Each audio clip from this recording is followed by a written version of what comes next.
gentlemen, good evening and welcome to 2019 Summer Prosperity Series, our Summer to Prosper Class 3 at Center for Spiritual Living, Asheville. I'm so glad that you are here, and we always start with the basic question. Are you ready? Yes. Are you ready to have what you want to have? Yes. Are you ready to go where you want to go? Yes. Are you ready to buy what you want to buy? Yes. Are you ready to be who you want to be? Yes. Then we're going to do our treatment for increased income together aloud. I, Barbara, know that God is the source of all supply and that money is God in action. I know that my good is here now. I am so rich and so full that I have an abundance of money to spare and to share today and always. I know that true prosperity includes perfect health, perfect wealth, and perfect happiness. This word which I speak in faith knowing now activates universal law, and I accept the results. I bless all that I have now, and I bless the increase. I bless all the others in the increased income program of our class, and I know that we now prosper together in every way. I give thanks for this good, and so it is. Again, I, Barbara, know that God is the source of all supply and that money is God in action. I know that my good is here now. I am so rich and so full that I have an abundance of money to spare and to share today and always. I know that true prosperity includes perfect health, perfect wealth, and perfect happiness. This word which I speak in faith knowing now activates universal law, and I accept the results. I bless all that I have now, and I bless the increase. I bless all the others in the increased income program of our class, and I know that we now prosper together in every way. I give thanks for this good, and so it is. Okay, we start the class off with sharing, and you're going to share. You're going to come up to the microphone and tell your story about increased income. You're going to drop your 10% tithe in the basket, and we are just moving forward. Please come up and get in line.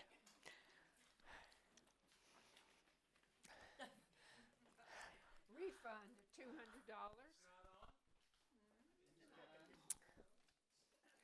It's on here. Give it a go. Refund it. Not yet. Huh. Works fine when we practice. Refund. Here. Oh, refund of $200. Yay, Shirley. Woo-hoo. Come on up, Jen. Try it. Yeah. Well, three things. One is true prosperity includes perfect happiness, and I am now a licensed CSL practitioner. So, Yay, yeah. Jen. Woo-hoo. One of my jobs, my career is as a psychotherapist, and I just got another client who called me and wants to come see me. And this is a person who does not have insurance to pay for it.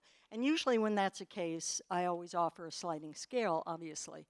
But when we were talking, she didn't seem like she was inquiring about a sliding scale.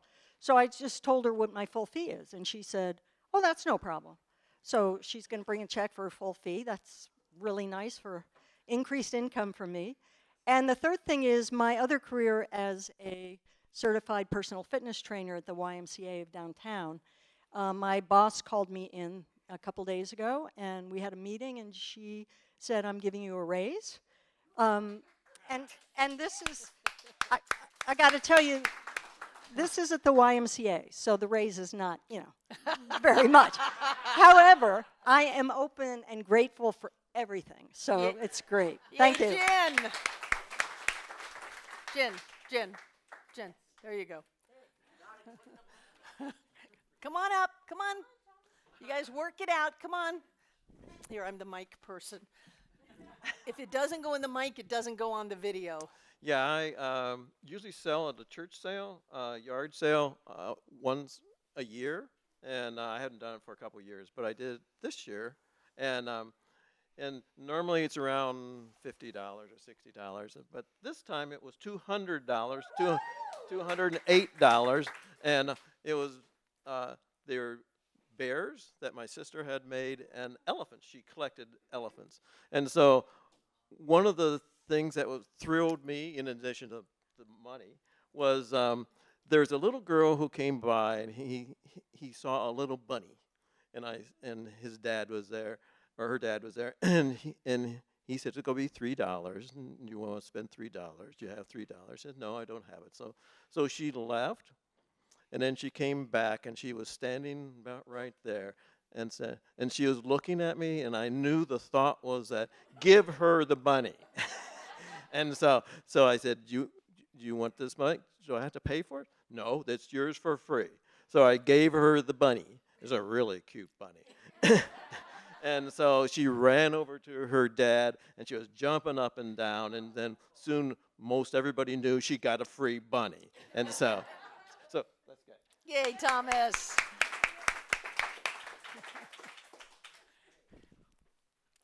I got a $30 bonus. Yay, April.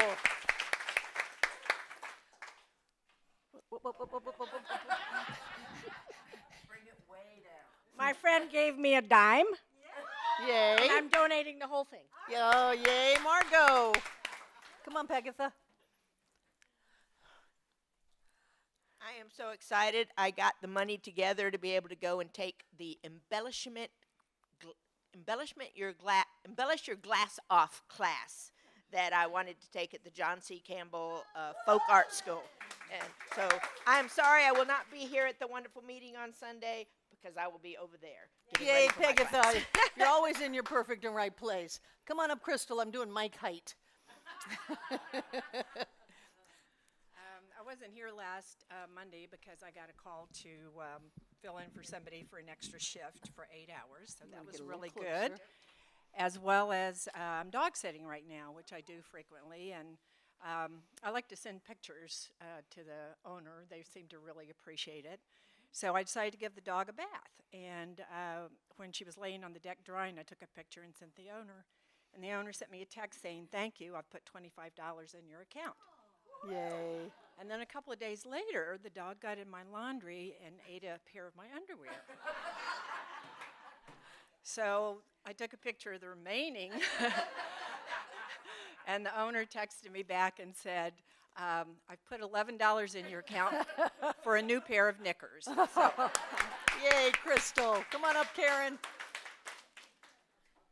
Thank you, Doug. Last Monday, I wasn't here because I had to go pick my car up. I'm going to give you a short story. I went to have my oil changed. They did not put any oil back in my car. I was very lucky. I took my car, and there was nothing wrong at all, and everything was checked out under warranty, so it didn't cost me anything, so there was savings of money. Then I got 12 extra hours at my part-time job last week, and I found some money, so it's all in here. Yay, Karen. Come on up, Doug. I need to measure you. Okay. There we go. Good evening.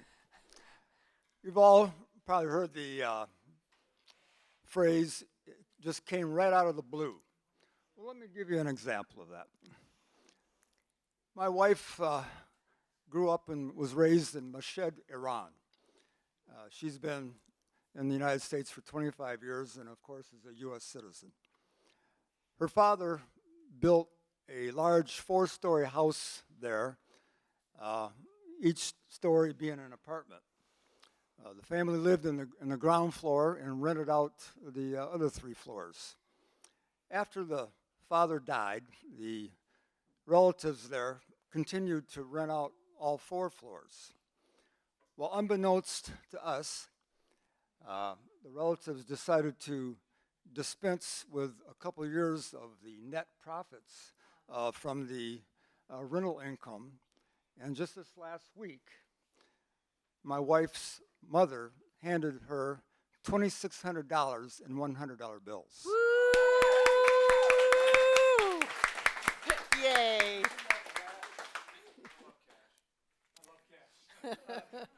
Cash loves you, David. I received a $350 bonus check last week. Yay, David. And I got another $100 today, so I'll be tithing on Sunday. Yay, David. Yep. I'm not going to talk about age, but I suspect some of you might be on Medicare. I'm not going to ask. No raise of hands. Anyway, I'm on Medicare, and with my ongoing chiropractic care, those of you who are on Medicare probably know they hardly cover anything, even with supplemental insurance. Well, my chiropractor filed for some of the costs, and they actually reimbursed me for $83. Yay, RJ. So it's a miracle. What is your name? Francine. Hi, Francine. Hi. So actually, I missed the first week, and then my friend Catherine told me about this course, and so I showed up, and I was very fearful about jobs. And really, the next day, Tuesday, I had, I don't know, I run a small business, and 3 different people inquire about work in the near future, and then I also got an extra job this week. So. Yay, Francine.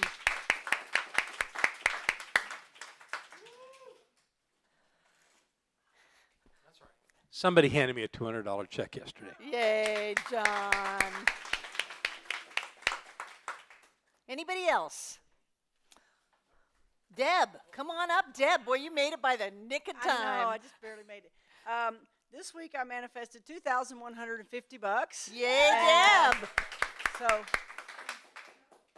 it was a refund. Yay, yay. Anybody else? We have people watching and participating from all over the world.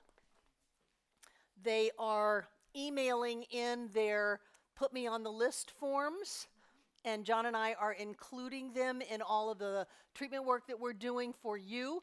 These went to Raleigh for the practitioner panels with us, and tomorrow morning they're going to Nashville for the INTA conference, International New Thought Alliance in Nashville.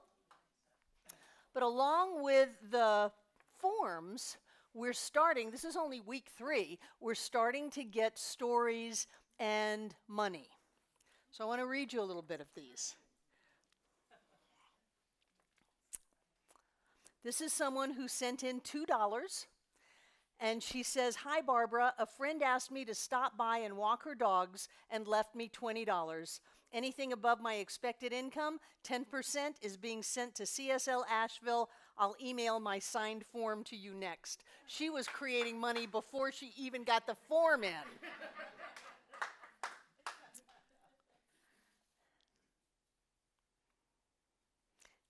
Here's one for $20. It says, "I've been participating in the increased income program. I received a text message from a friend I haven't spoken to in 2 years asking how I was.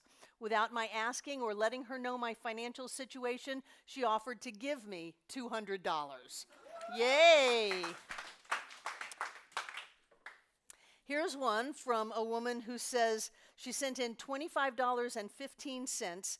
$20 is for the second class, last week's class, and $5.15 is my tithe on increased income.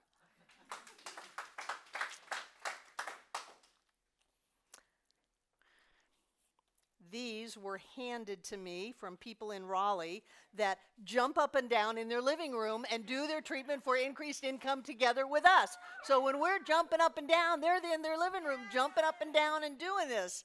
So here's one, says, "John and Barbara, I'm so thankful for the generous way you share your ministry with people around the world. I receive it with great joy. I am honored to participate and to contribute. I love knowing prosperity is here now. Thank you for helping me learn how to navigate my growth." And this is a $50 check. And here's one. "Please accept and enjoy this love offering and tithe I received this week, $500 as a gift." Yay. And I have a little bit of a story.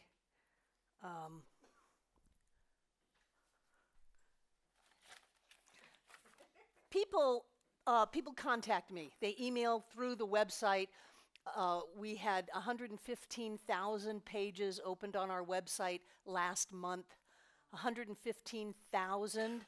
Everything on our website is available at no charge, from Sunday celebrations to classes to workshops to books to audio books. Everything that we can put up there as quickly as we can in different languages are available around the world for free. And because of that, sometimes people email and ask for help. So if it's a treatment request, it goes right into our practitioners. They're on a rotating schedule, and those of you watching online right now, you can receive that treatment work through our website.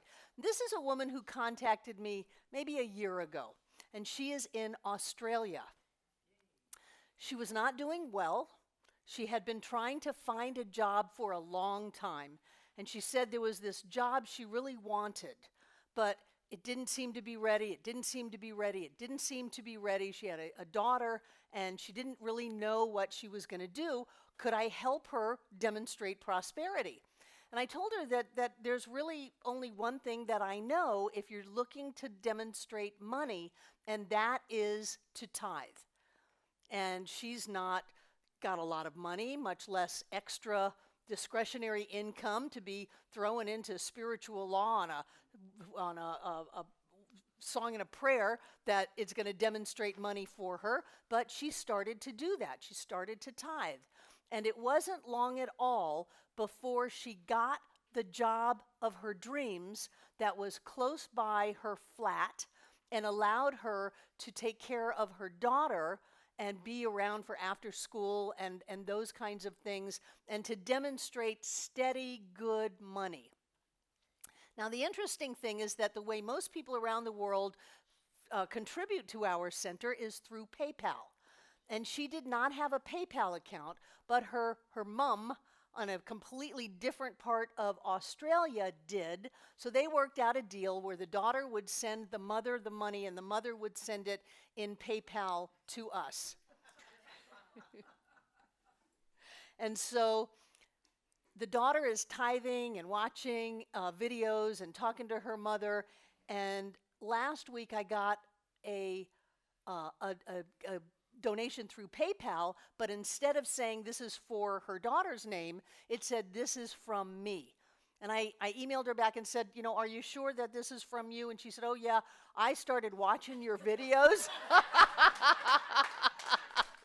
And I'm watching the summer prosperity class, and I'm in. So they're in all the way from Australia. And this is from the mother. She says, thank you for your email, because I wrote her back and just wanted to be clear. I am also listening to your summer prosperity classes online. I love the treatment for increased income, and I'm going to start saying it multiple times each day. It's not very long, so it will be quite easy to memorize. I'm looking at you. Actually, something did happen recently. I received a letter from the bank, which was a surprise. I looked at it and wondered, what do they want? So I opened it, and inside was a check for $90 with a letter explaining that when I closed my father's account last year in May, when he passed away, the bank had incorrectly calculated his bank fees or something like that, and because I am the executor of his will and affairs, they were forwarding me the check, and yes, I did tithe on it. So we have people watching right now from Australia, from around the world. Remember, our number one country is Bulgaria. Bulgaria, they speak Russian there, and China, and India, and France. I'm not sure what's going on in France, but they're with us. Of thousands and thousands of people from those countries are tuning in and watching. So I want to talk to the camera just for a minute, saying you are part of this class. Wherever you are in time and space, you are part of this class. You can send in your form, and we will include it. Even if it's 6 months from now, I will still treat with you. And I do that all year with people who pick up on the prosperity classes at a different time than we have it. And you can always go to the PayPal button, the Donate Now button, and send in your 10% tithe so that you are setting spiritual law in motion and are in the flow. It doesn't matter how much it is, start setting that law in motion. I think I got a PayPal gift last week of $1.31. And you know, PayPal pretty much takes all of that. But that's great because someone is stepping out into that realm of trust and faith. I'm going to try this out and see if it works, see if out of the blue, Doug, out of the blue, money shows up from other countries, from long lost relatives, from banks, from refunds from the IRS, from all kinds of things. And it shows up. And I want to just remember that when we are learning spiritual law is that whatever you put out, you're going to get back, that you are creating your reality, that you are literally creating the molecules from the particles and waves of the quantum world to the molecules that form your life, form your physical body, the body of your affairs, your finances, forms everything in your life. You are creating that because you are a part of all that is. The outside is not separate from the inside. The outside is simply a reflection of the inside. And so when we jump up and down and yell and scream and talk about money, then money shows up in our lives. When we jump up and down and yell and scream and talk about poverty, poverty shows up in our lives. So as we begin to learn about spiritual law and set this law in motion, amazing things happen. And we talked about the first class that we've had money fall down from the sky. Last week we created that on I-85, and people emailed me and said, yeah, but they had to give that money back. Yeah, but what an experience. What an experience that was. Right outside of Atlanta, I think it was, that money was just blowing down the road, and $100 bills. We've had money fall out of the sky. People have gotten cars and houses and jobs, and Barbara Updike, who's watching in Japan, 6 years ago, I think it was, in this particular class, said, what do I really want? I want to live in Japan, but that's impossible. And through this class, she realized it wasn't impossible, and she's been living in Japan for 6 years. And she watches online, she's a part of what we do, but she created what she thought was impossible, and that's what we do. We don't allow the outside limitations to tell us what we can and cannot do. That's why I ask you if you're ready. If you're ready to really go for the life of your dreams, if you're ready for the sense of mastery of money, that you're creating it in your life, you can just reach out your hand and claim some money, and it shows up either in your crystal, deposited in your bank account all by itself, or it shows up in the mail, or people hand it to you. People you haven't talked to in years all of a sudden are giving you money. When you're ready to be in that flow, the flow is there because it has always been there. That's what's so important. You're not making it. You're not making this experience. The experience has always been there, and we are opening to that. And that's why last week I asked you to be mindful of your self-talk. Remember that? I asked you to be mindful of your self-talk, to see what you are defaulting to in your belief systems. Do you say yes or do you say no to yourself? Do you say I can or do you say I can't? And if you are saying no and I can't, then listen to that so that you can get a handle on changing it. It's not the first thought that is most important. It's the second thought.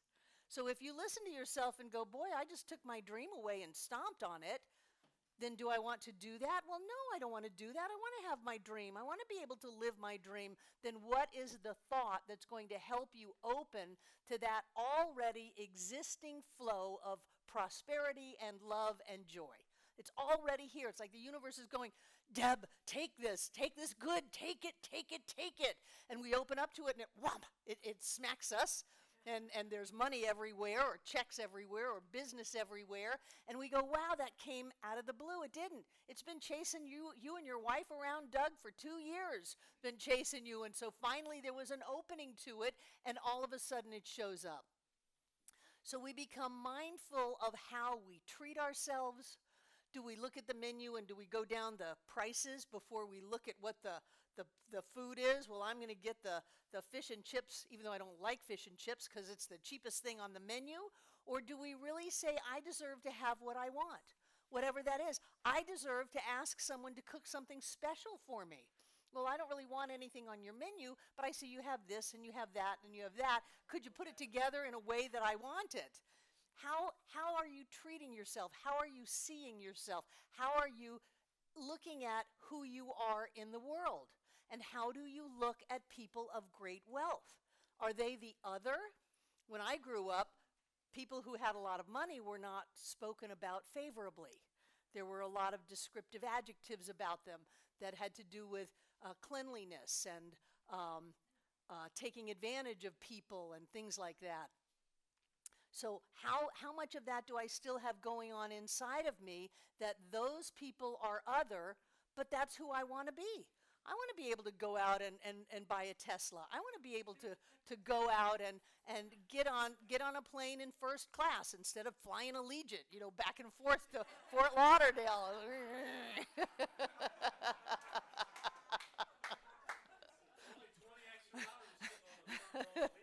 They don't have a first class in Allegiant. But I want that. So if I want that and I'm looking at people who have that as different from me, then how am I going to open up to have that? How am I going to claim that? It reminds me when I was first learning about these principles and I didn't have 2 nickels to rub together, I would go to the Galleria Mall in Fort Lauderdale and force myself to try on expensive clothes that cost more than my car. One piece of clothing that cost more than my car. And I don't know,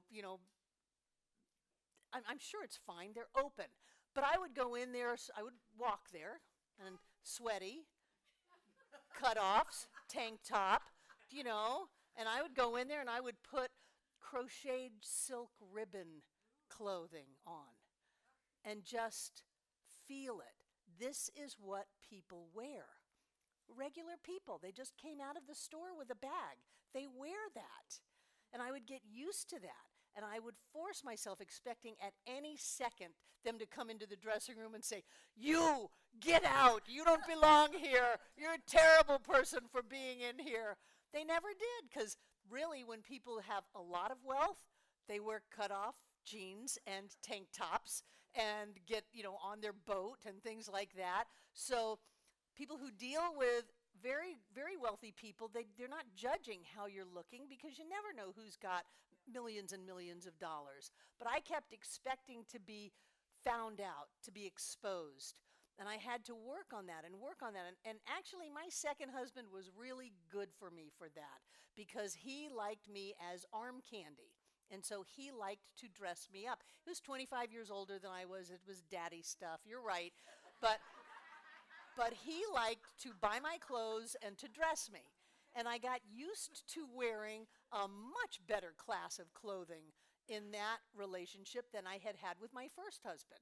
So it was a step up. And John is obviously the top of the mountain. I love you. And I'm still arm candy.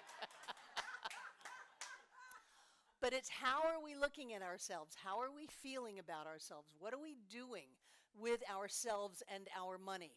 And are we willing to set spiritual law in motion? Are we willing to do random acts of kindness and guerrilla goodness? When we're going down the road and somebody's got their parking meter expired and the meter person's coming, do we cough up a quarter and turn it? Are we willing, if someone says, "Gee, I really like that book," to say, "Well, here, you can have this. It's a signed copy by the author, but I'm going to give it to you, or else I'll buy you one and have it drop shipped by Amazon to you." But are we willing to go the extra mile, because we are not coming from lack and limitation? We're coming from expansion and abundance. I live in an abundant universe, and I have more than enough and we have more than enough for all. When there is more than enough for all. I can get this quote right. We got to see Edwene on Tuesday. Were you going to talk about Edwene? No. Oh, we got to see Edwene on Tuesday. She's selling Rockridge Retreat Center. Edwene Gaines, my mentor, has been my mentor since I was in my very early 30s. She's helped me out of very difficult, tricky situations. And I just had an opportunity to spend some time with her and to be reminded. And we reminisced about the day that we met and how much younger we both were. I think I was 32 when I met her, and how much she helped me and taught me to be able to have money, because she seems to make it so easy. And yet, whenever there's any problem at all in her life, she immediately trusts spirit. And she's got a little bit more dualistic languaging because she's got a lot of that unity background. So she's talking to God, Father, Mother, God, and I know that God's gonna take care of this and show up, and that I don't have to worry about it. I've turned it over to God. I don't have that much comfort with that type of languaging, because for me I'm a spiritual being in a spiritual universe, powerful and creative, and I am shifting the energy that I'm putting out so that I can allow the manifestation of my good to show up. But I have absolute faith that if I shift that energy, my good will show up. But it's not coming from something outside of me, it's coming through me and then demonstrating in my life. But I was watching her and just thinking about the husbands I've been through, the jobs I've been through. She was the one that I went to see when you and I fell in love, and I was still married. So I ran to Edwene, and she was great. She said, "You need to go talk to your husband." I said, "I don't want to talk to my husband." And she sent me back to Florida to do that. So it was good. The whole idea about integrity and ethics and honesty, but through it all is this absolute trust and faith that the universe is for us and that we can truly have whatever it is that we want. We can truly have whatever it is that we want. We're driving to Nashville tomorrow because it's going to be Edwene's last official talk at the International New Thought Alliance tomorrow night. And so we're going to drive there and have that experience. And I'm so grateful to be able to have had teachers that didn't let me pretend that it was okay to be poor. They didn't let me pretend that I couldn't have what I wanted. They didn't let me pretend that I didn't have what it takes. And sometimes lovingly, and sometimes some people would say not so lovingly, they would encourage me to move forward. Get there, you can get there. You've got things to do in this world. Stop screwing around. And help me move into that place where I really could accept that it's okay to be rich, it's okay to be wealthy, it's okay to have money, and that I have the ability to do that. And I remember hearing that you can't change the world if you're busy being broke. You can't do your work if you're busy being broke. And I see that with this center. We are impacting, we're getting into the millions range of our impact of being able to spread truth principles around the world. We are at 115,000 pages a month. It doesn't take that long to get to millions. And so the fact that we are clear about who we are, we don't play the poverty game, we know that there's always more than enough, and we do it in Asheville, North Carolina, is my demonstration that we choose to prosper and prosper abundantly. We choose to use spiritual law to demonstrate our good and to lift other people up around us so that we can have the world that we want to have. The Bill Gates of the world wouldn't be doing what they're doing if they hadn't made a lot of money. And I've heard people say, "Oh, Microsoft, terrible, No. Warren Buffett and Bill Gates are eradicating malaria. And they're not waiting for governments to do it, they're doing it. They're doing that because they have the means to do it.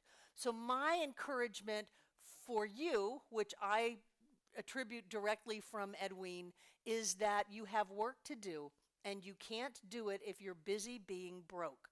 And so it is my intention to teach anybody who sits still long enough around me how to demonstrate money. And as with the woman in Australia, Basically, the one answer I have if you're afraid is to tithe, because tithing brings up your stuff. Tithing brings up your issues, your fear, so that you can look head on. When I learned to tithe, I was on food stamps and welfare and giving plasma twice a week to try to feed my child and keep a roof over our head. So that willingness to step out on faith is really something that has sustained me over the years. We created this center because I went into my bedroom and opened up my sock drawer and had an envelope stuffed full of cash. I had been taking my tithe out and putting it in the envelope, but I had left the Unity Center that I was a minister at, and I didn't have any place that I was receiving spiritual food, and I immediately knew that I was in trouble. Not that I wasn't pulling my tithe out, but that I wasn't being spiritually fed. And so I realized, as any good minister does, that the only good talk you're going to hear is your own. I realized that we had to do something, and that's what triggered off our conversation in the Keys on No Name Key, No Name Bridge, and me saying, okay, after the fiasco I created in Miami, I'll go back into ministry. And it has served us. But this center is built on the concept of tithing.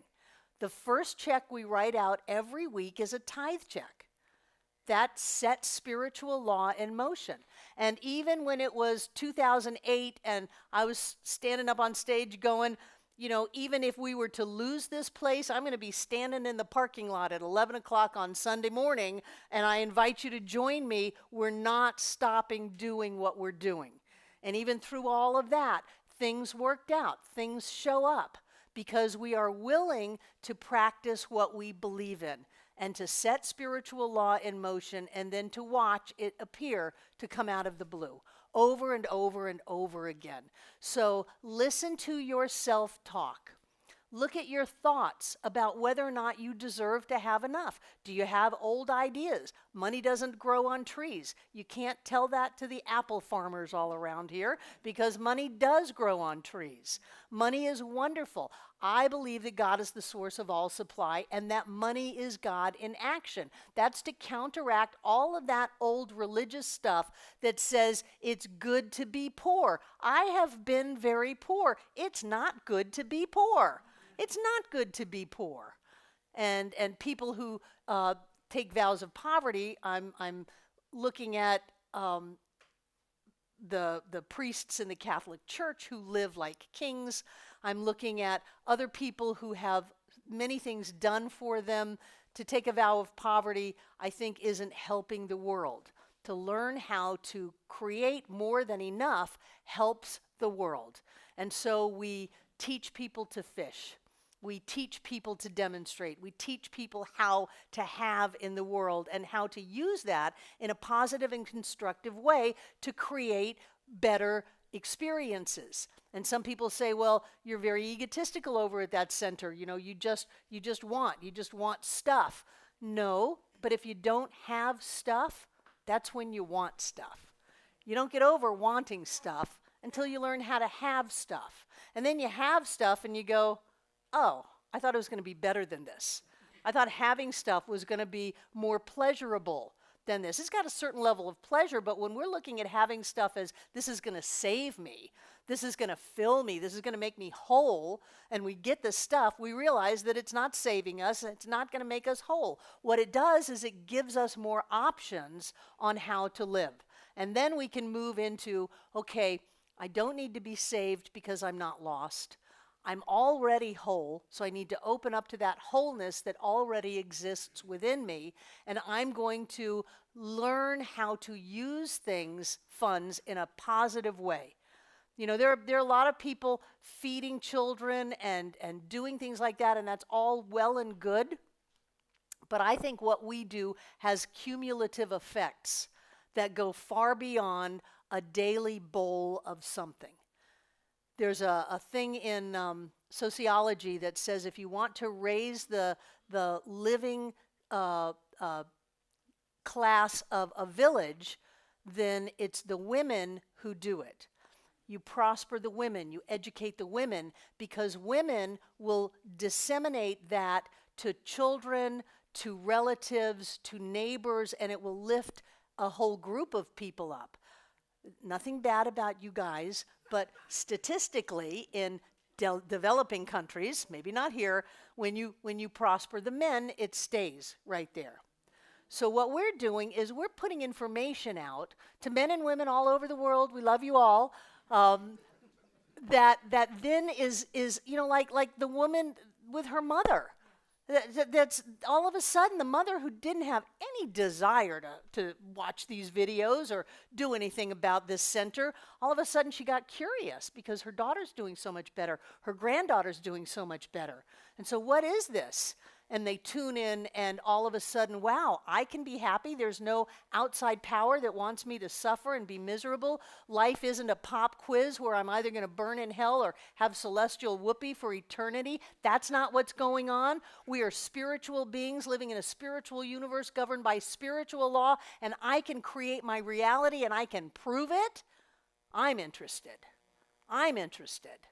Because as we take control of our thought, we take control of our conditions. Because our thought creates, our beliefs create, our feelings create. And when we start noticing our feelings, when do we feel constricted? When do we feel like there's not enough? There's not enough time. There's not enough energy. There's not enough money. There's not enough whatever. When do we feel that constriction? And what was the story that went on in our heads before we pushed ourselves into that scenario? How did we trigger off something inside of us that pushed us into a limiting perspective of life? Because we will create that. And so remember, it's not the first thought that's vitally important. Change your thinking, change your life. It's the second thought, and the third thought, and the fourth thought, and the fifth thought.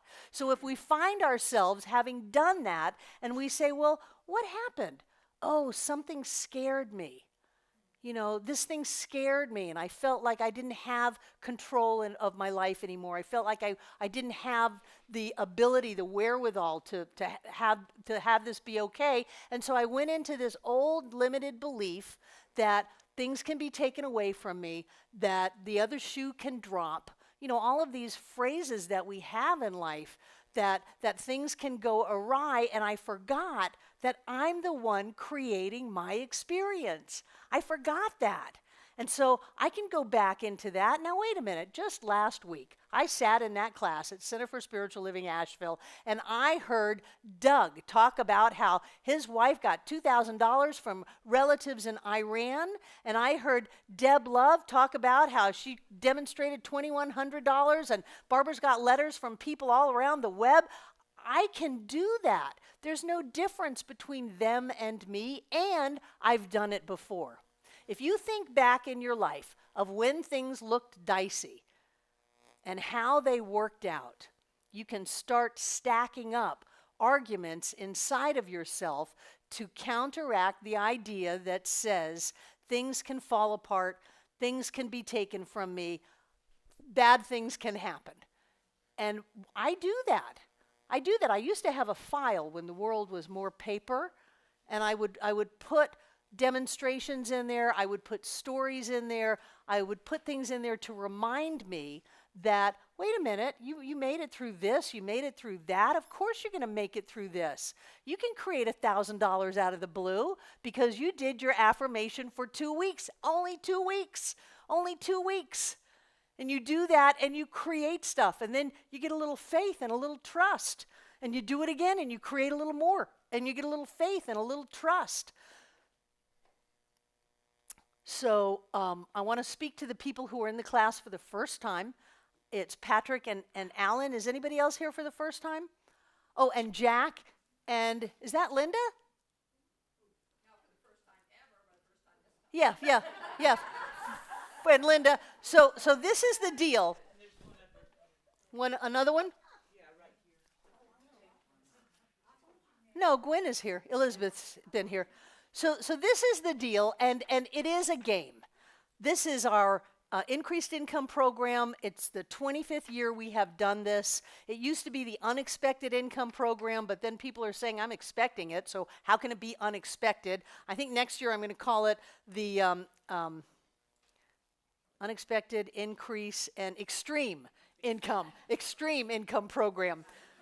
So this is the deal. If you want to be part of the group consciousness, you're going to commit to do your treatment for prosperity at least 2 times a day. I recommend 100 times a day. Flush out those old neurotransmitter cobwebs, yeah, but actually your brain grows together in a certain way to give you a certain thought, and you've got to literally take the tendrils and pull them apart, and then you're freaking out because they're just waving around with nothing. That's when you feel like you're flying through the air and you're not really having anything to hold on to. People tell me that. I go, great. That's a verifiable psychological condition that means your neurotransmitters have released. And then you think the thought, think the thought, think the thought, think the thought, and grow them back in the way that you want it. So it's easier to think prosperity and abundance and opportunity and the infinite abundance of all life being right here and right now. So if you want to do it, you say the treatment at least twice a day. I recommend 100 or more. How many people are doing 100? Yeah. Now, your life is, you're demonstrating, right? Mary, you demonstrating? Yes? Yeah. Judith, you demonstrating? You demonstrating?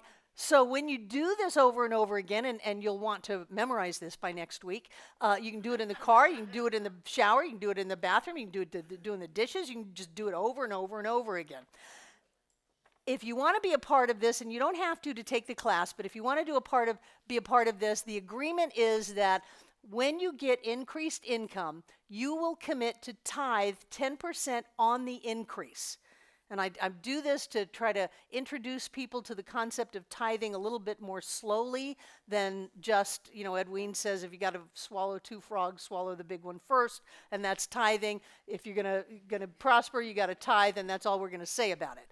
So I try to be a little easier on you and say, let's create the increase that you weren't going to have anyway, and tithe 10% on that, and then watch that grow. So the agreement is to fill out the put me on the list, and then you tear this off, and I include you with all of the other people in the class that are already on the list. John and I treat over this. I'm going to get off camera. We treat over this just like this during the day and give it a lot of energy and boost. And if that's what you want to do, we've done this for 25 years, and we have had people literally have their lives changed, totally changed.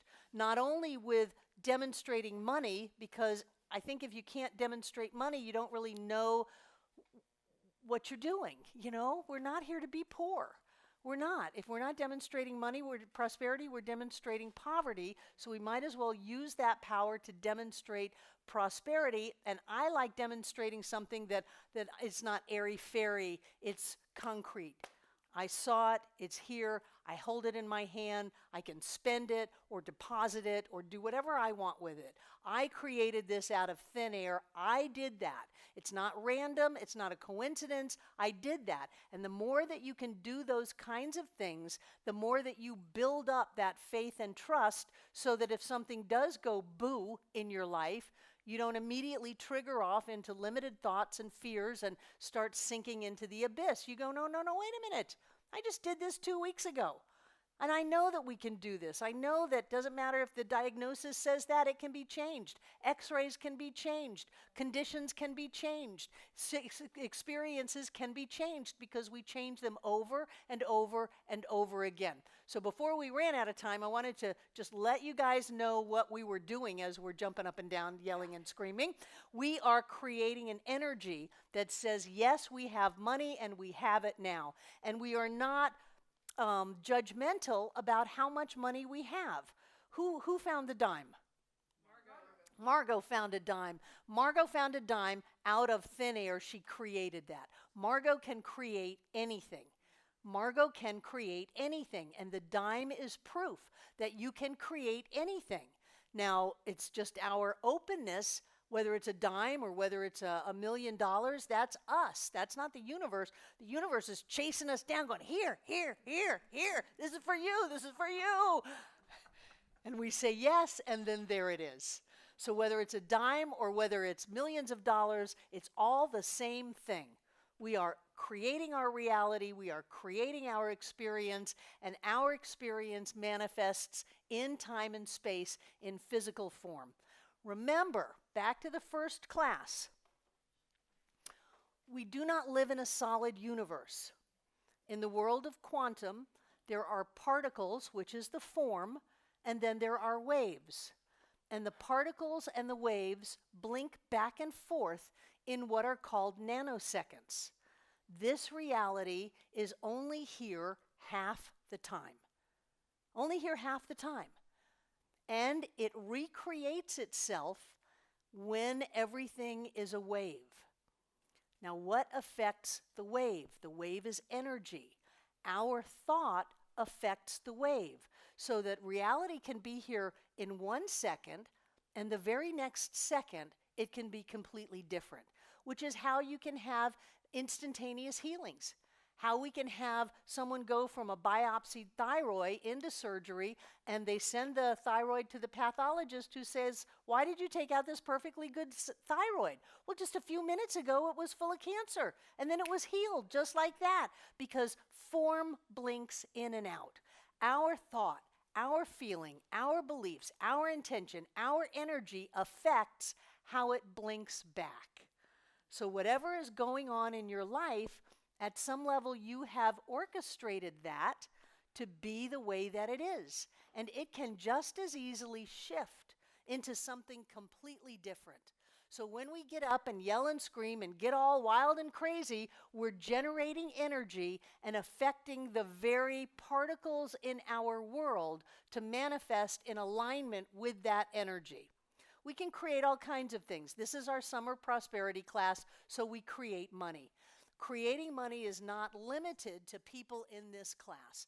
There are people in totally different socioeconomic environments that create money. There are people who, by all rights, are being told that they'll never get out of poverty because they can't. They create money.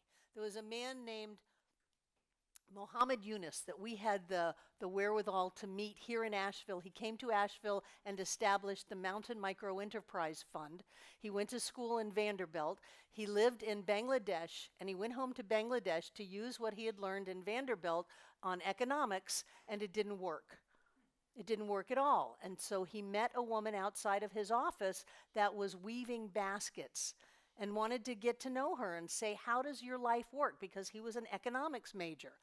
And she said, I go and borrow the money for the basket weaving materials, and I weave baskets all day, and then I sell the baskets back to the person I borrowed the money for, and I make a couple of pennies a day.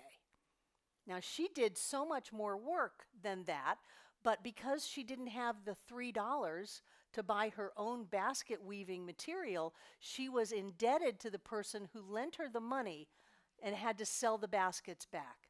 So he started what is known as the Grameen Bank, the People's Bank. And he started by lending that woman $3 to buy the basket weaving material.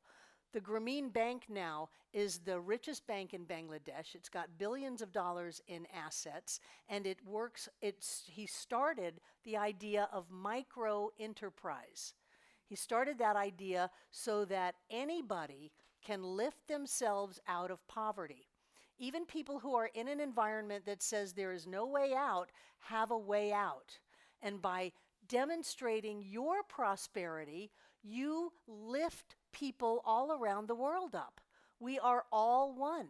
And so as we play with this energy and master money in our lives, there's someone who's got 12 kids and lives in a hut, who's getting this on a smartphone, charged somehow, who's getting these ideas that says, I am manifesting the very molecules of my experience. I can manifest them more prosperously if I think more prosperous thoughts, if I'm open to more prosperity, if I can imagine prosperity in my life, I can do that.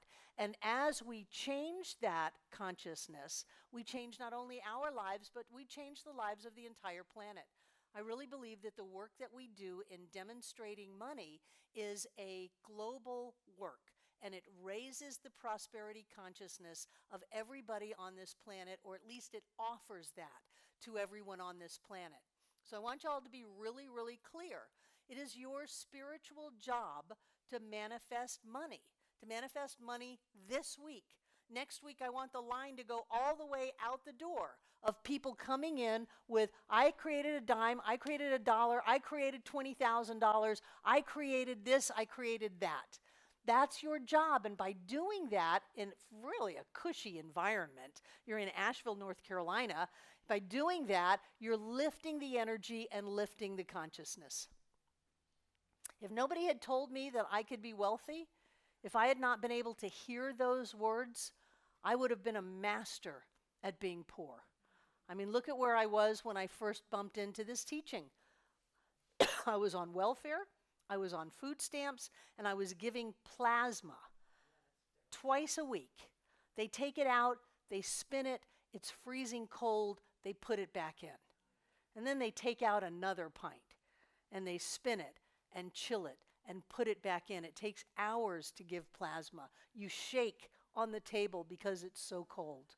It's just so cold. Now, everybody has that choice of how to live. But once we hear these ideas, something gets inside of us.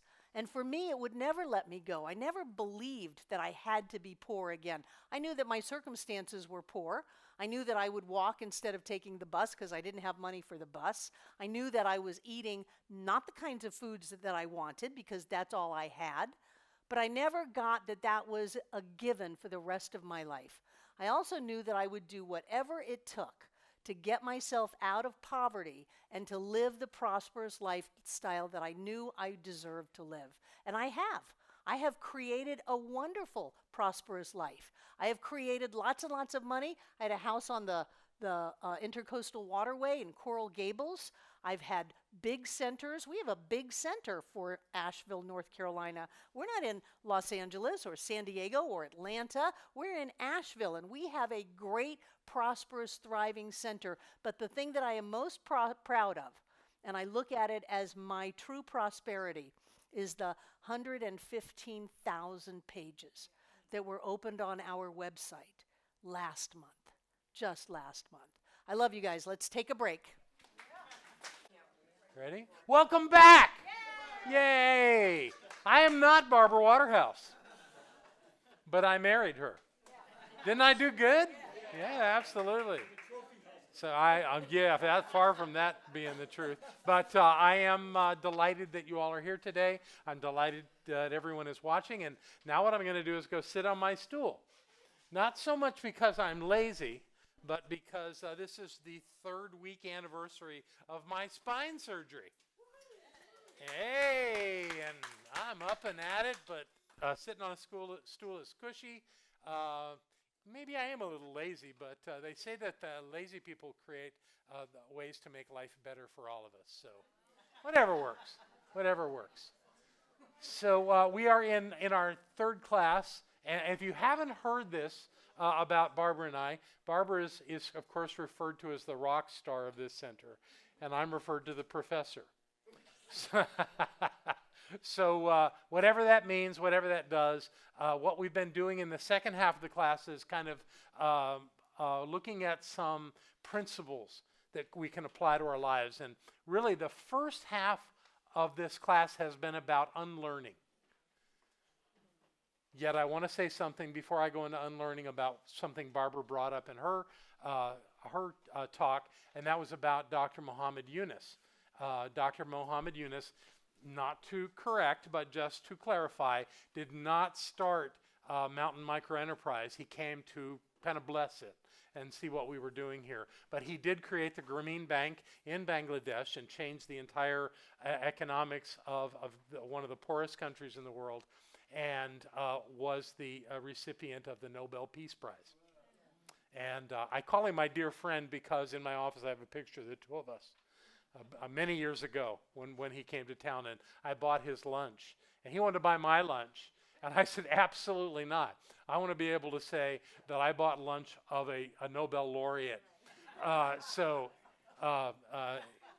That was many years before that happened. I was actually in a hotel room in Charlotte one morning, getting ready to get on a flight, and there was an announcement on the news that he had received the Nobel Peace Prize, and I think everybody in the hotel could hear me whooping and hollering. I'm so excited for him because he absolutely turned that around, and he really did it with many of the principles that we teach, rising people out of the thought that they had to be impoverished. And it was through his work that it has definitely been demonstrated. In fact, this is how it goes. If you lend money to a man, the man will prosper. If you lend money to a woman, her village will prosper. Because women work in networks. It's not that men are wrong or bad, but their idea is they will build their prosperity, and there's nothing wrong with that, but women have a tendency to focus on something larger and more communal. John? Yes. Come into the picture.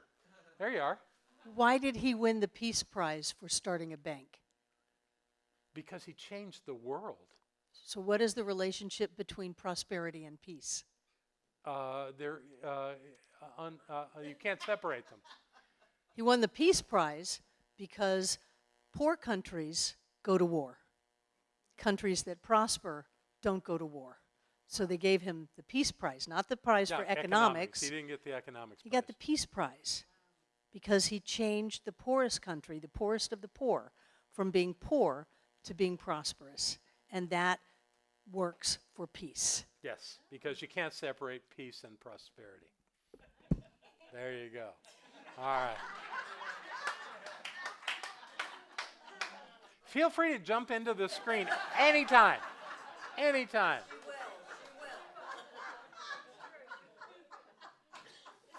Okay, so we're going to start with a review. There's some folks in the room that haven't been with us, so I had a real sense that was going to happen tonight, so I want to go back quickly through the principles that we've been talking about.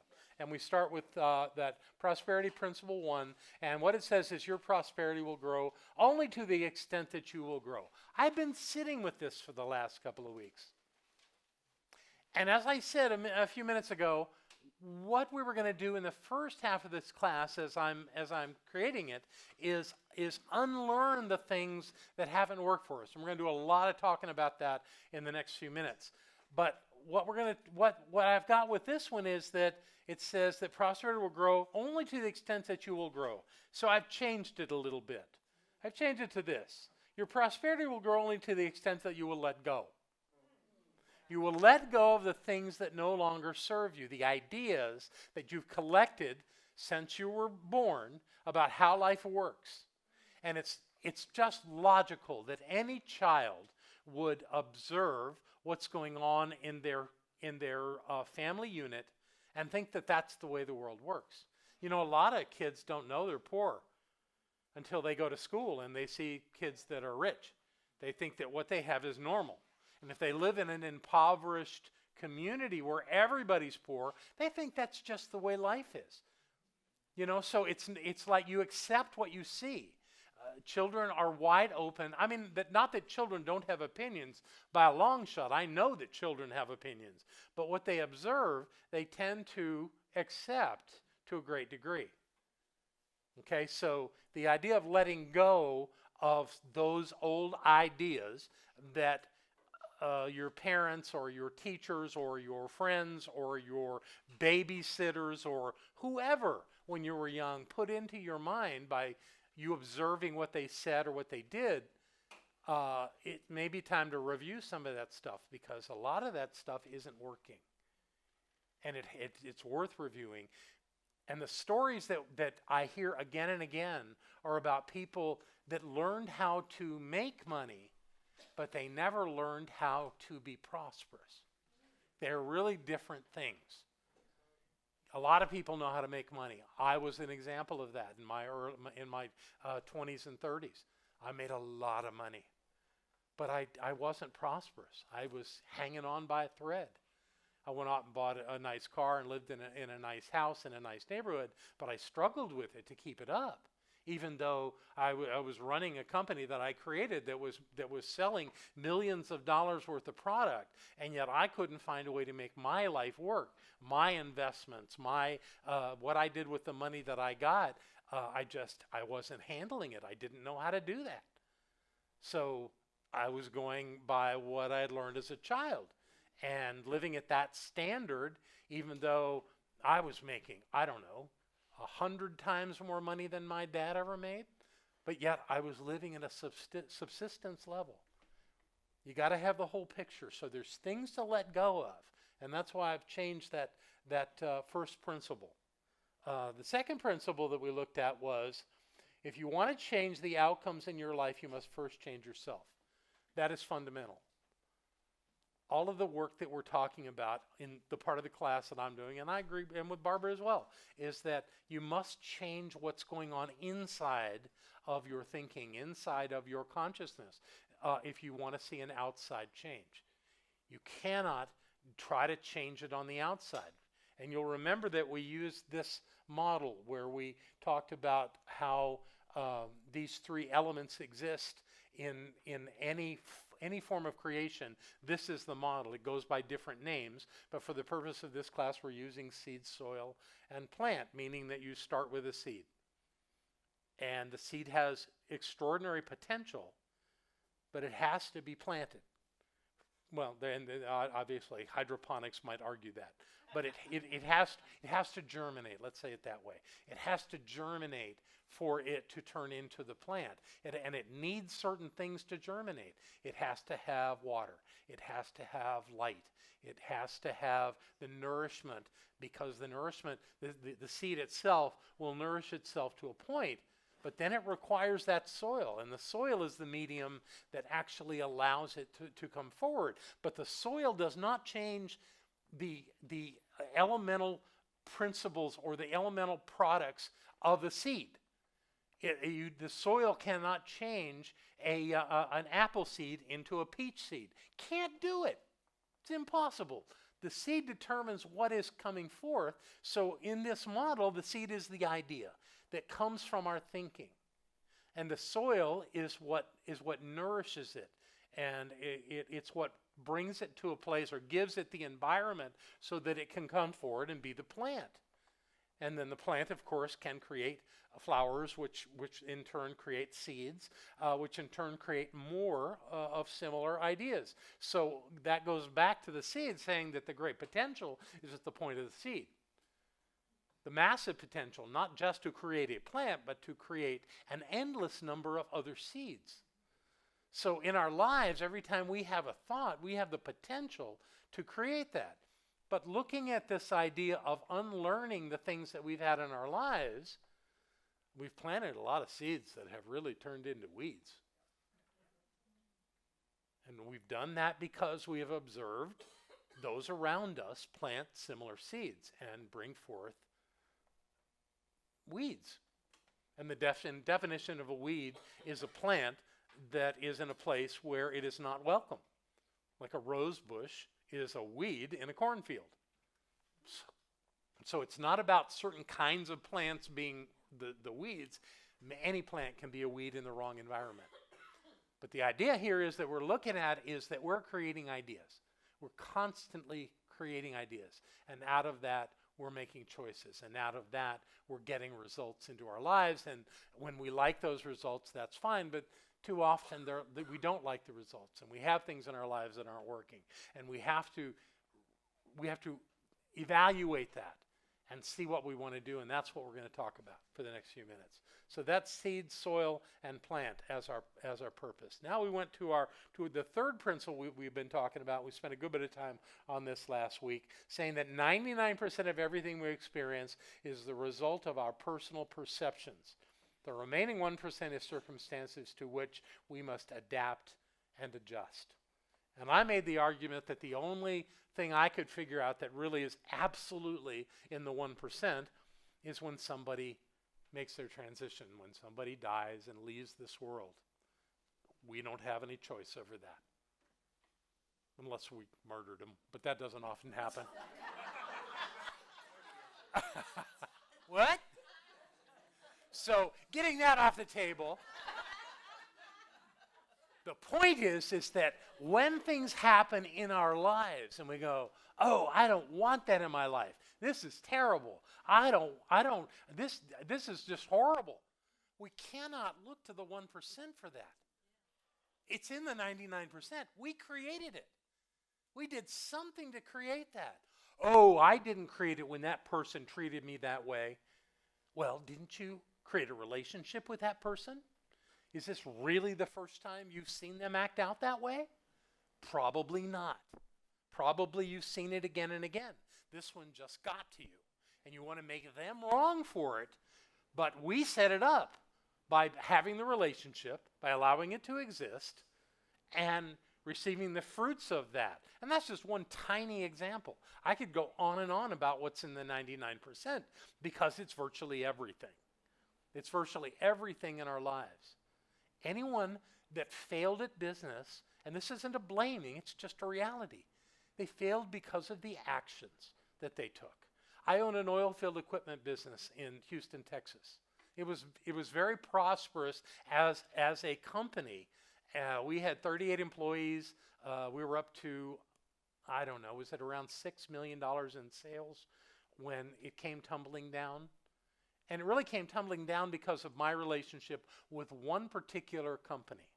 One company that was buying a ton of supplies through my organization, through my company. A lot of stuff. And when it all stopped and they filed for bankruptcy, I couldn't do anything about it. But I'm not a victim. I chose to sell to that company. And some may argue that company didn't have a great reputation. It didn't have that great a reputation, especially for paying their bills. I had a system for getting them to pay the bills, though. I would go in there and sit in the purchasing agent's office until someone from the accounting department brought me a check. And I would go ha-ha to these people that would complain that this company didn't pay their bills until they didn't pay the bill that I gave them, the many bills that I gave them, actually. So was I a victim? No, I was a participant in that. I took a risk in doing that. And it didn't turn out the way I wanted it to turn out. Okay, but I took the actions that created that. So I cannot blame that other company.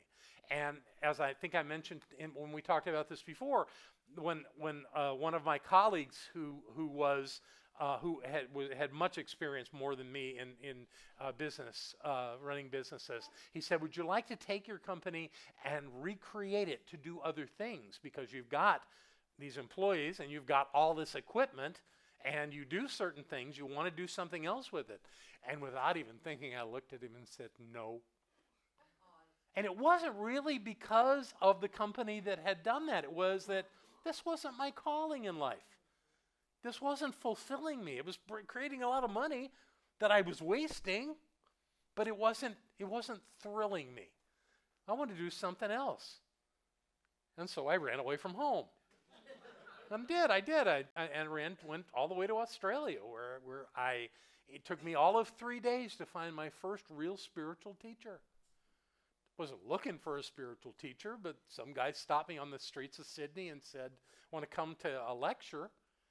And the weird thing was, he's looking at me, and he's looking into my eyes so much that I'm a little uncomfortable. It's like he's peering into my soul. What's this about?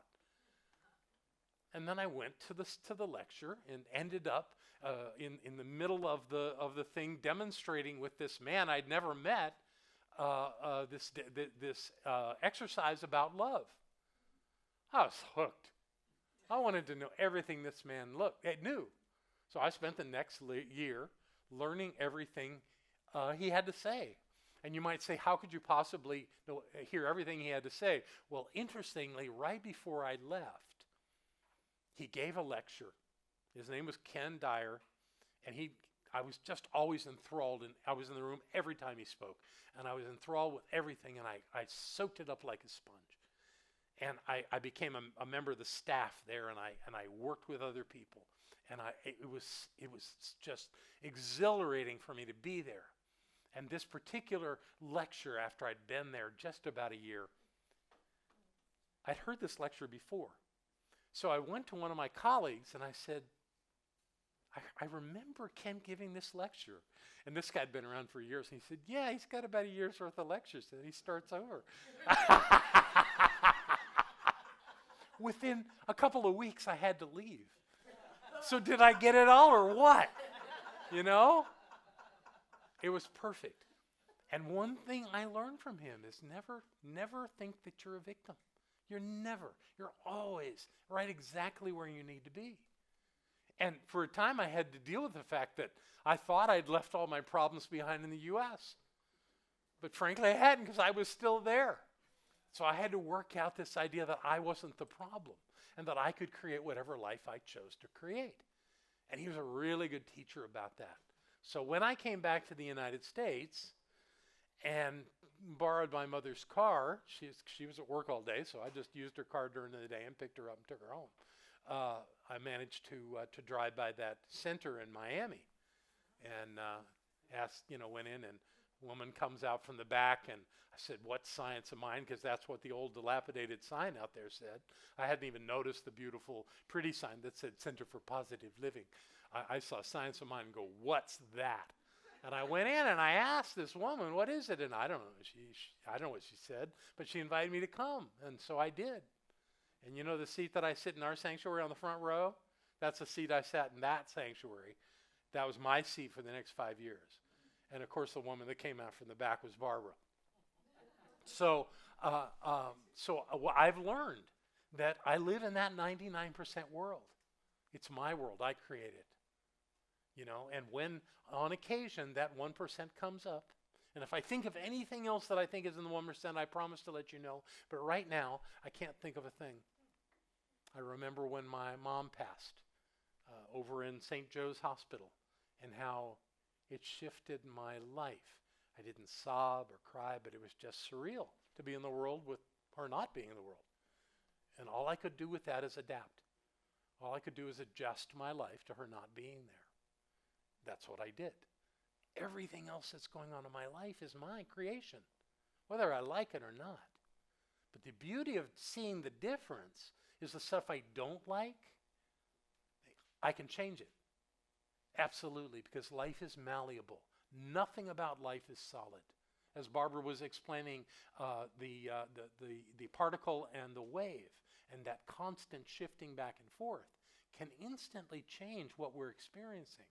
So if we believe that something is so, with all of our being, it's so. I was telling the folks in Raleigh yesterday about Willard Fuller, because this was his seat. And I carried it over there because I didn't know if they had one like this that I could sit in. They did. They had a director's chair, but still it gave me a moment to talk about Willard and about the experience I had in Miami when Barbara invited him to come to our center. I was pretty new at the time. Willard was about 6'6". He had a full white beard, shoulder-length white hair, and he spoke with a Louisiana accent. He was an ordained Baptist minister. And he was probably in his late 70s, early 80s when I met him. And he came and shared these stories about his healing ministry and about all the people that had instantaneous healings in their mouths. It's great stories, and what a storyteller he was. He had me just totally enthralled, and everybody in the room. And the room was pretty packed that day. I suppose the sanctuary in Miami held about 300 people, and it was pretty packed. And he had us all come up, and he did his blessing on us. And his blessing was he touched the sides of our faces just gently and said, "In the name of Jesus, be thy every whit whole." He was a Baptist. And that was it. And you go sit down. And I was told to bring a mirror and a flashlight, which I did not do. But the woman sitting next to me, Sharon Doyle, did bring them. And I asked Sharon before I went up, before it even started, I had one filling in my mouth. I got it when I was 19 years old. I have great teeth. No problem. One filling. So I I showed her. I, used them so I could see with the little mirror and the light. And so I only have one. And she said, great. And so we did the thing. We heard the stories. We went up. We got blessed. I'm sitting in my seat. Something weird taste in my mouth. I said, Sharon, let me see that mirror again. And I look in there, and there's 4 fillings. There's 4 fillings on my mouth. So what do? I start laughing with my mouth wide open, like this, and not noticing that all over the room these kinds of things were happening, where people were having these instantaneous healings. And after that happened, I'm dazzled by this. One woman had railroad track, this was in the 80s, had railroad track braces in her mouth, and she came into class on Monday night, the next night, sobbing because she had no more braces. The orthodontist had just told her she had at least a year more of that, and her mouth was suddenly perfect.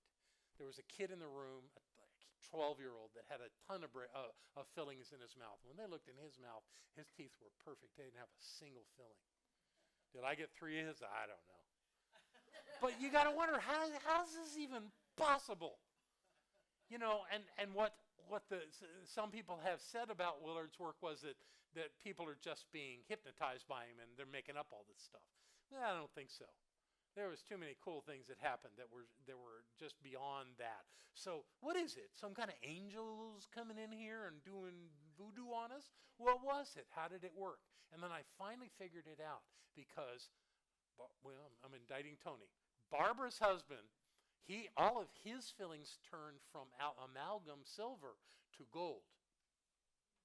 And every morning, Tony would go into the bathroom and open his mouth and look at his fillings. Go, wow. And about 8 months later, he walked into the bathroom one morning and opened his mouth, and they'd all gone back to silver. And the first words out of his mouth were, I knew that was going to happen. So what I figured out is that Willard was simply getting us ready for our own change, our own shift. And that we were creating that ourselves. We listened to the stories, we got the blessing, and we changed ourselves. Wow. Why not? Particle, wave, particle, wave, particle, wave. Anything can change. My favorite story of that kind of a healing in this center was from the woman that had gone for a mammogram.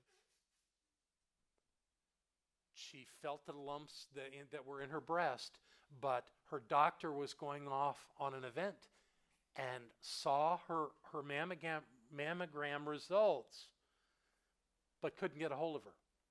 So he went off over the weekend to speak at some conference, came back, and said, I've got to call her and let her know what's going on because she's got cancer. Asked to see the mammogram slides or whatever again. There was nothing on there because all that weekend our practitioners had treated her into wholeness and worked with her, and she accepted that healing. Now that's weird when it not only changes in her breast, in her body, but it changes on the friggin' mammogram. How does that work? Particle wave, particle wave, particle wave. Anything can change. So what I want you to know tonight is anything in your prosperity can change. If you can change what you're thinking about it. But you got to work at that. You absolutely have to do it. So we're going to go from the 99% very quickly. Look at this. We also talked about the 4 planes of perception. We figured that physical is in that plant part of that model we had. That mental, emotional, and spiritual are all in the top, in the seed part of it, the invisible part of it. And that we have absolute control over our mental faculties, our mental thoughts, our emotional feelings, and our spiritual awareness. We have absolute control over that. And we have control over the physical, but only through the other 3. You can't look at the problem that you see in your life and change it at the level of the problem, at the physicality of the problem. You must look at yourself. You must look at your thoughts. That's where it happens. That's where it initiates. So remember this one? Yep. Thoughts to feelings, to actions to results. So here's the thing to know about thoughts and feelings, is that once you have a thought comes first, and you evoke a feeling with that, an emotional response, you attach it with super glue to that thought. And they are inseparable at that point. Every time you have that thought, it comes with the feeling, right? Then you take that and you do something with it. Based on believing that that thought is real and those feelings are real, you take some action and you get a result. Now, where does that happen where you don't want it to happen? Something's going to go wrong. Oh no, something's going to go wrong. I'm afraid that something's going to go wrong. So I take some action thinking something's going to go wrong. How many of you think it's going to happen? Something's going to go wrong. So the result is something you don't want, right? It works every time. But it also works every time if your thought is something that moves you forward. If the feeling you attach to is a feeling of joy and excitement and fullness of life, then you take some action on that, and you're going to get a result that works for you. And even if it's not exactly the thing you wanted, it's better than you had before. It's a step. You learn something, so you move forward with it. That's how it works. So the point here is, it's our job to become conscious of what we think, because it all starts at the level of thinking. Right? So he has some new principles for you tonight to attach to all this. Here you go. It's a big one. Prosperity principle 4. If your desire to be prosperous comes with deep-seated fear, anger, or a need to prove yourself, you will either never achieve true prosperity, or the money you create will never be accompanied by true happiness. So if you're motivated by fear or anger, you're trying to prove something. Fear and anger, I would see are the ones that really deny you a prosperity. And the idea of trying to prove yourself, you might actually get a bunch of money, but you won't be happy. Anybody ever know anybody who had a lot of money and wasn't happy? Sure, they're around. There's all kind of people that have lots of money and they're not happy. Well, what's the good of that? I mean, because when we think about being prosperous, we think it comes with happiness, right? Well, it doesn't if you're doing it from the idea of you're angry or you're afraid. It just doesn't work that way. And I want to make sure that I speak to this carefully.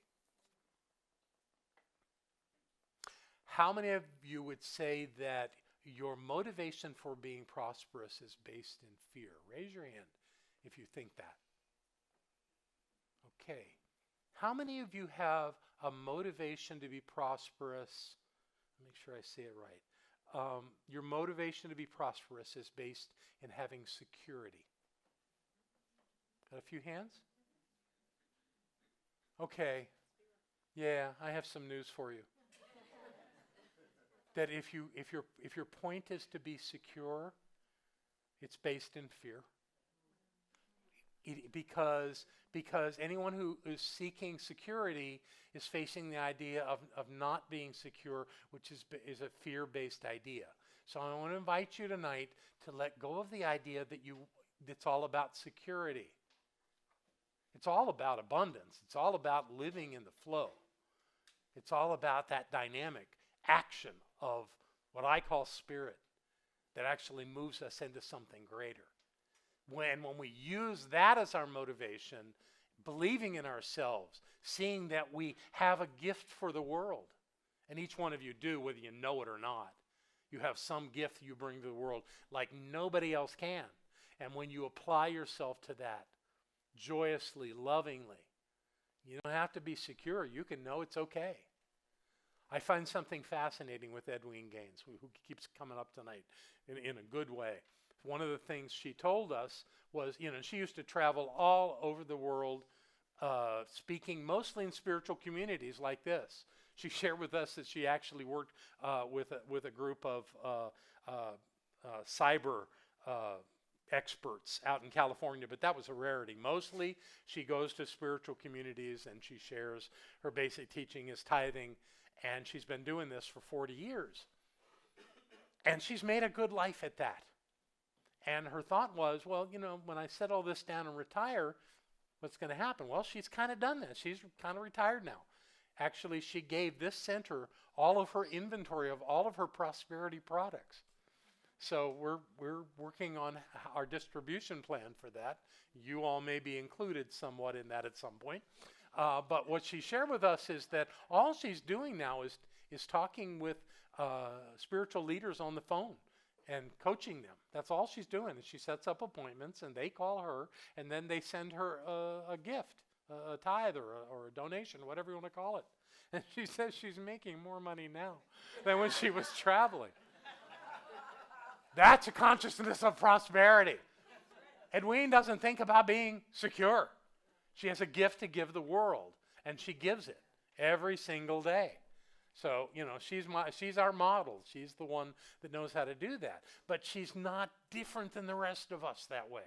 Any of us bring a gift that is exclusive to us, that we bring in a way that is joyous and loving and exciting and interesting. Please don't get caught up in wanting to be secure. It will limit your ability to grow.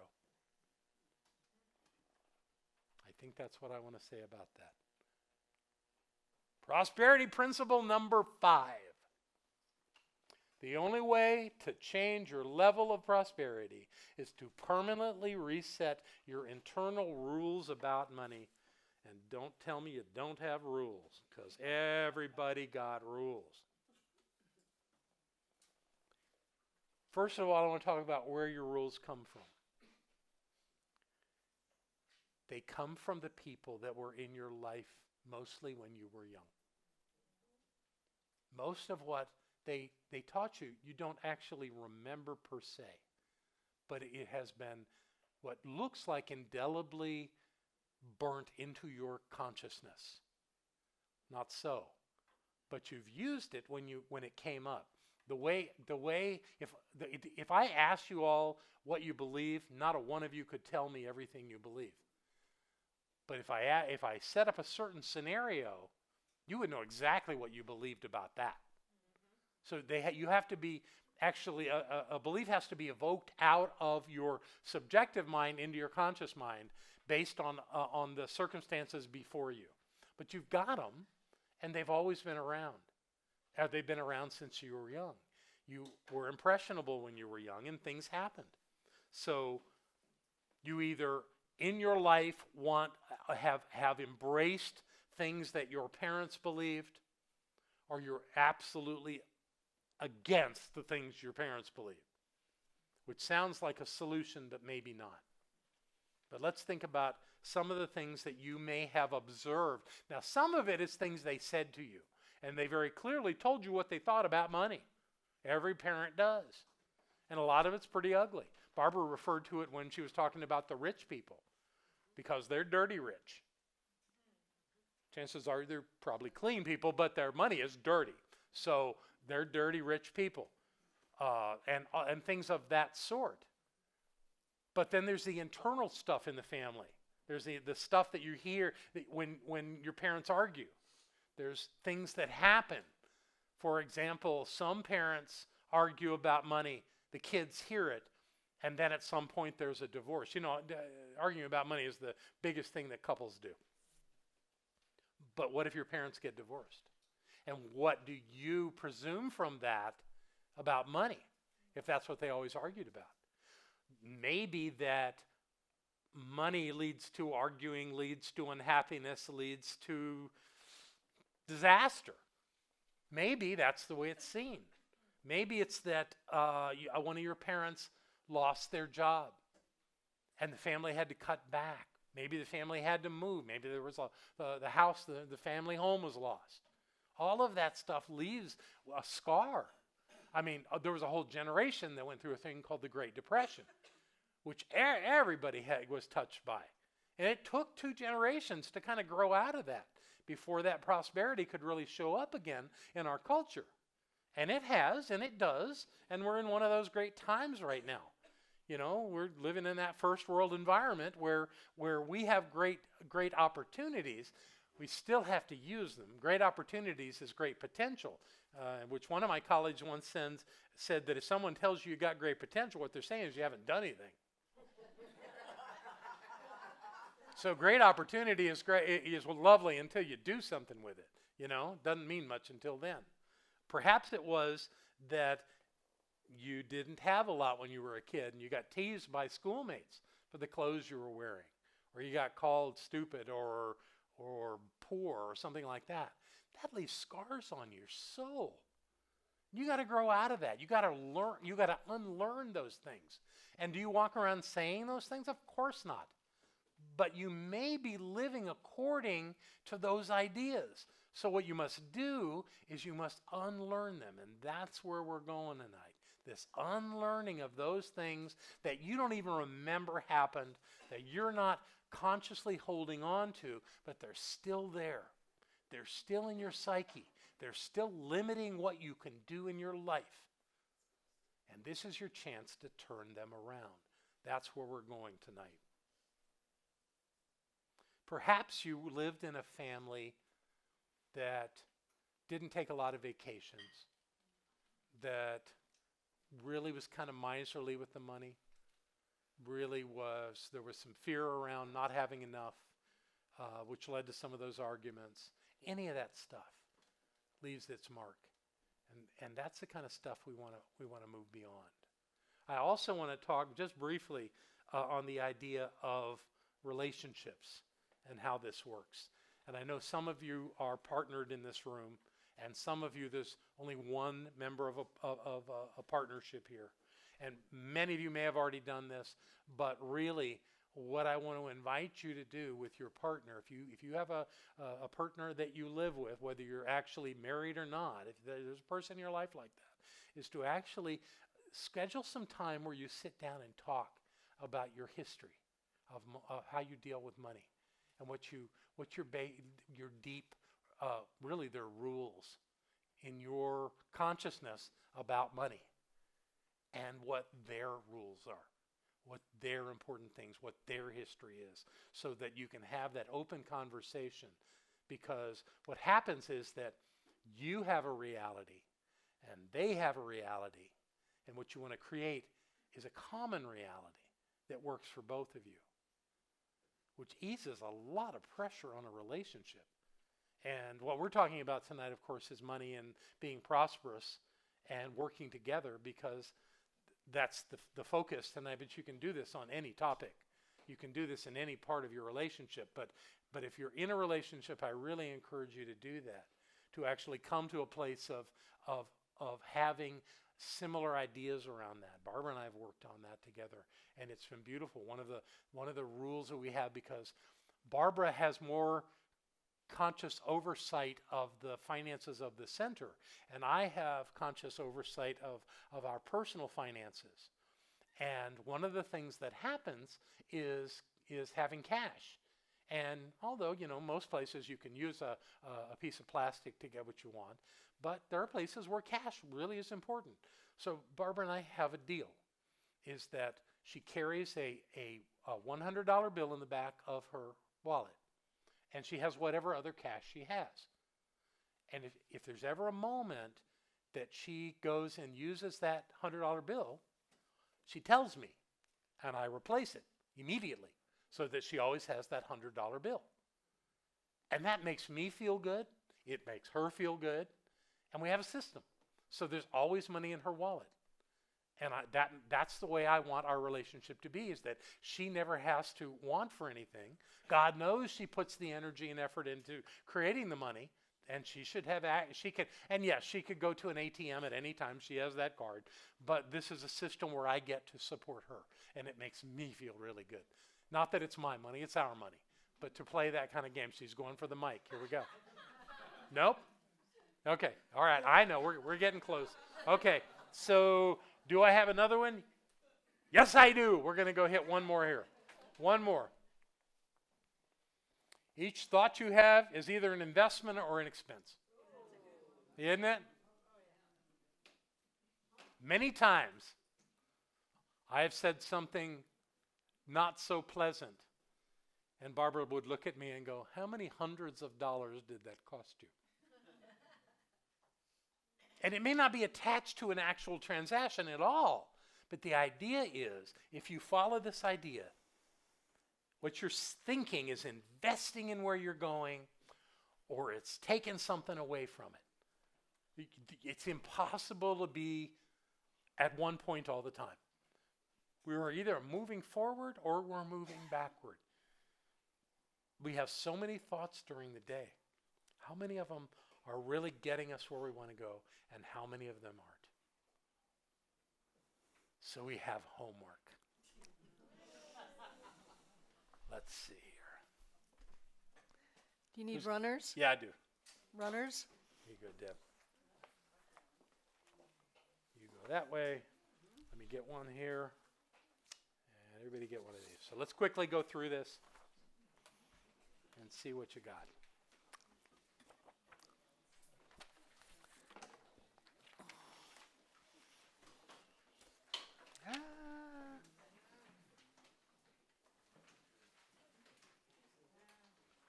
And if you're watching online, this will be available. It'll be called Homework Week 3. Friday, It'll be available Friday. because Devon's gone. I know. I'm thinking, what day? What's the date? Doesn't I don't matter. know what today is. Yeah. You don't know what today is. What does it matter? 3 things to work on here. Number 1, what ideas did your parents say that influenced your current understanding of money? Dig deep. Please do not go, my parents always said nice things about money. Come on. Work on it. Really look for it. And this isn't about making your parents wrong. It's about looking at what's down inside, what was said to you. Now, just parents saying things is one step. The second one goes to a different one. Describe things you observed about the way your parents dealt with money. What did they say to each other? How did they act with one another? Don't worry about it. I'll get it. We'll get it later. What did you see them do? If they argued, what did they argue about? What was being said? What was important to them? Okay? That's the second one. The third one is describe a seminal event from your childhood that impacted how you relate to money. Most people had something happen. Mine was that I went to my mom once, and it was summertime, and my friends were going to a movie. I didn't have any money. And I went to my mom and I asked her for money for a movie. And she pulled out her wallet, and I watched her take every bit of money she had and give it to me so that I could buy a ticket for a movie. And that always stuck. And it was like, my first thought was how generous. But then I realized over time, that's all the money she had. You know? She didn't have extra money. She gave me what she had. And it wasn't much. And I always had that sense of not much from that. And even in that moment of generosity, it left me with the thought of, there's not much money in my family. And there wasn't. And it really hit me home. So that's what I would write in that spot. Then we get to the core element of this. Here's what I want you to do is I want you to create a transitional statement from an ineffective belief and action to an effective belief and desired result. And it goes like this. I no longer indulge in the debilitating act of blank, which in the past I used to blank. What did I use it to do? How did I justify myself with that? The second sentence is instead, I now, and what do you do now? What do you believe now? How is your life now? Yes. Debilitating act. Yeah, and it's important that it's a debilitating act because it doesn't work. Is it an action or is it a thought? Could an act is an action or a thought. Okay. Okay. So mine that I use from this.